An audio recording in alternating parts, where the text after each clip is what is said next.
mo yun? Kung papatayin mo siya, patayin mo na rin ako! Dahil mahal ko si RJ! Ah, ganun? Ang susunod na programa ay rated PG. Ito ay nangangailangan ng patnubay at gabay ng magulang para sa mga batang manonood.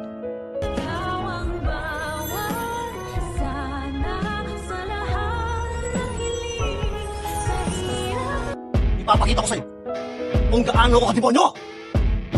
Sa wakas naman ay tuluyan ng natakasan nila Harry at Lynette itong demonyong si Carlos. At dahil nga nahimatay itong si Lynette ay diretso sila ng tricycle driver sa pinakamalapit na ospital. Pero hindi sa Apex o Eastridge siya, kundi sa Mater Angeli Hospital na malapit sa bayan. Akalain mo meron din palang ibang ospital dito sa show na to. Kaya naman nang malaman ito ni Carlos dun sa kalbong tricycle driver ay agad siyang magmamadali at pupuntahan ng asawa. At ang unang maaabutan niya nga sa ospital ay ang kanyang anak na si Harry. Todo pigil naman si Harry sa kanyang tatay na makalapit sa kwarto ng kanyang tita Lynette. Galit na galit naman si Carlos kay Harry at hindi niya nainisip na anak niya to. Kaya naman sa inis ay nagawa niya na itong pagbubuntalin. At sinisira daw kasi ni Harry ang diskarte ni Carlos. Kaya naman dahil dito ay mako-confine na rin itong si Harry sa ospital. At halos isumpa niya nga ang kanyang ama dahil sa ginagawa nitong kademonyohan. At pati siya'y dinamay na nito. At aaminin na rin ni Harry kay Annalyn ang katotohanan na ang kanyang amang si Carlos ang siyang pumaslang dito kay Irene. Shock na shock din naman itong si Giselle dahil hindi niya akalain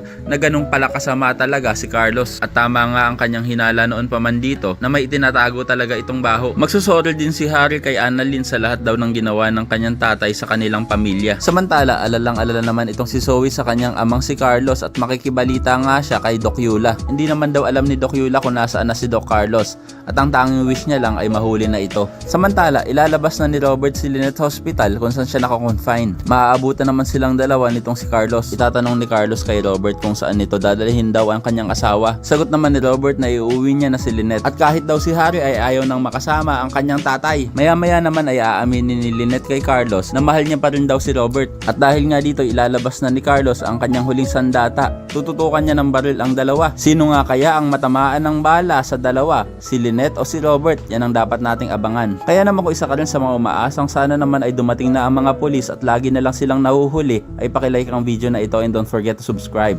Thanks for watching and see you next time. Bye-bye!